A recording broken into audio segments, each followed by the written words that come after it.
We're at this hipstery bar just off campus. You know, one of those places where the lights are dim enough you can't really read the menu, but bright enough that you won't run into a wall. But the cocktails are definitely $25.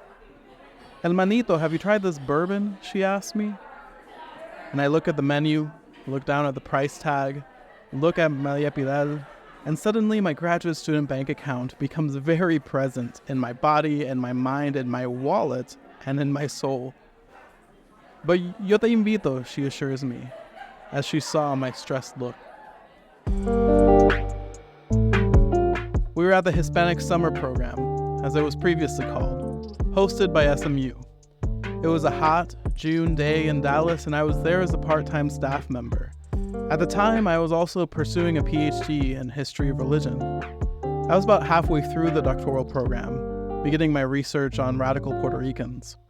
And Maria Pilar Aquino was among the summer session faculty, an influential scholar whose work on Latina feminist theologies, edited volumes, and contributions to liberation movements globally are well documented. She's also, though, a connoisseur of fancy whiskey. So at this bar, I tell her about my research on the Young Lords and New York City and churches and socialism and leftism, and she stops, looks at me, and simply asks, "But how are you engaging the rest of the world?" "Well, Professor, you know, this is a story of New York, and I want to tell a New York story about the smells and sounds of the city streets, the ways people make meaning, religious spaces in New York," and she cuts me off. "You can't get stuck here, Jorgito. You can't get stuck in the United States. If you don't incorporate learning from the global South and communicate why New York matters to the global South, you run the risk of turning a story about global freedom struggles into one that merely reproduces an idea that the US empire wants us to believe, that this country is the center of the universe. Our people need us to do so much more than merely reproduce the epistemologies of empire." I sip bourbon.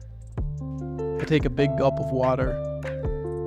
I gently start questioning my life.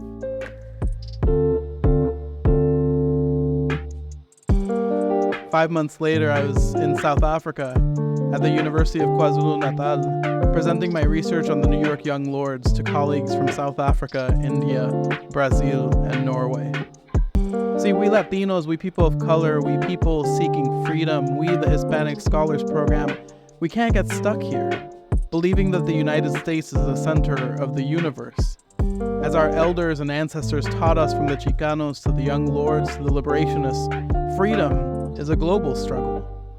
And unless we build global solidarities, we'll merely reproduce the epistemologies of empire.